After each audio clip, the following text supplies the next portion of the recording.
Hi friends, motichoor laddu ಮಾಡೋದಕ್ಕೆ ಕಡಲೆ ಹಿಟ್ಟು ಹಾಗೆ ಒಂದು ಸಕ್ಕರೆ, ದ್ರಾಕ್ಷಿ, ಬಾದಾಮಿ, ಗೋಡಂಬಿ ಮೂರನ್ನು ಸಣ್ಣದಾಗಿ ಹಚ್ಚಿಟ್ಕೊಂಡಿರಬೇಕು. ಮತ್ತು ಒಂದು ಸ್ವಲ್ಪ ಕೇಸರಿ, 4 ಲವಂಗ ಮತ್ತು 2 ಏಲಕ್ಕಿನ ಪುಡಿ ಮಾಡಿ ಇಟ್ಕೊಂಡಿದ್ದೀನಿ. ಮತ್ತು ಒಂದು ಚಕ್ಲಿ ಹುಳು ಬಂದು ಹಿಟ್ಟನ್ನು ಕಲಸಿದ ನಂತರ ಎಣ್ಣೆಲಿ ಕರಿಯೋದಕ್ಕೆ ಬಳಸ್ತೀನಿ.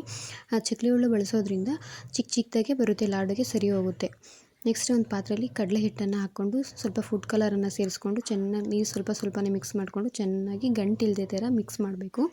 ಮಿಕ್ಸ್ ಮಾಡಿದ ನಂತರ ಅದನ್ನು ಸ್ವಲ್ಪ ತೆಳುವಾಗಿ ಮಾಡ್ಕೋಬೇಕು, ಜಾಸ್ತಿ ಗಟ್ಟಿ ಮಾಡ್ಕೋಬಾರ್ದು, ಈ ಥರ ತೆಳುವಾಗಿ ಮಾಡ್ಕೋಬೇಕು.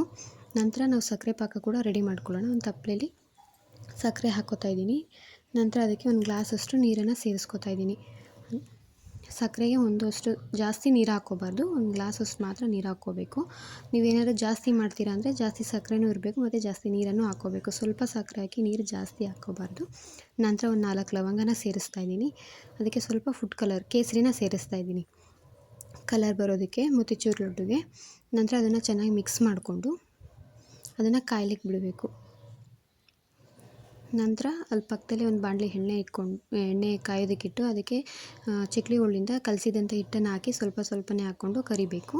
ಅದು ಸ್ವಲ್ಪ ಕಲರ್ ಚೇಂಜ್ ಆಗೋ ತನಕ ಕರೆದು ನಂತರ ಅದನ್ನು ಎತ್ತಿಟ್ಕೊಂಡು ಅದೇ ರೀತಿ ಎಲ್ಲನೂ ಕೂಡ ಕರೆದು ಎತ್ತಿಟ್ಕೋಬೇಕು. ಚೆನ್ನಾಗಿ ಸ್ವಲ್ಪ ಕಲರ್ ಚೇಂಜ್ ಆಗಬೇಕು, ಅಲ್ಲಿ ತನಕ ಕರಿತಾ ಇರಬೇಕು.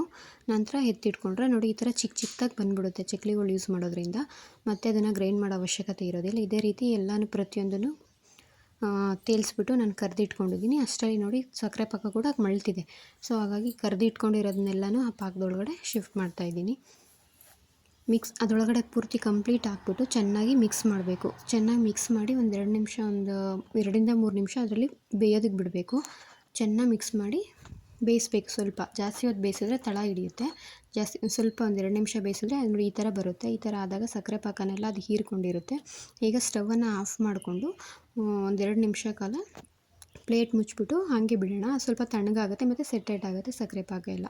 ನೋಡಿ ಈಗ 2 ನಿಮಿಷ ಆಗಿದೆ, ಸ್ವಲ್ಪ ತಣ್ಣಗೆ ಕೂಡ ಆಗಿದೆ. ಇದು ತೆಗೆದು ಈಗ ನಾನು ಸಣ್ಣಗೆ ಹಚ್ಚಿಟ್ಕೊಂಡಿದ್ನೆಲ್ಲ ದ್ರಾಕ್ಷಿ, ಬಾದಾಮಿ, ಗೋಡಂಬಿ ಆ ಮೂರನ್ನು ಸೇರಿಸ್ತಾ ಇದ್ದೀನಿ. ಸೇರಿಸ್ಬಿಟ್ಟು ಇದನ್ನು ಕಂಪ್ಲೀಟ್ ಚೆನ್ನಾಗಿ ಮಿಕ್ಸ್ ಮಾಡ್ಕೋಬೇಕು. ದ್ರಾಕ್ಷಿ, ಬಾದಾಮಿ, ಗೋಡಂಬಿ ಎಲ್ಲನೂ ಕೂಡ ಫುಲ್ ಕಂಪ್ಲೀಟ್ ಅದರೊಳಗಡೆ ಸೇರ್ಕೋಬೇಕು, ಮಿಕ್ಸ್ ಆಗಬೇಕು. ಈ ಥರ ಮಿಕ್ಸ್ ಮಾಡಿ ನಮ್ಗೆ ಯಾವ ಶೇಪಲ್ಲಿ ಬೇಕೋ ಆ ಶೇಪಲ್ಲಿ ಉಂಡೆಗಳನ್ನ ಕಟ್ಕೋಬೇಕು. ನೋಡಿ ತುಂಬ ಚೆನ್ನಾಗಿ ಬಂದಿದೆ.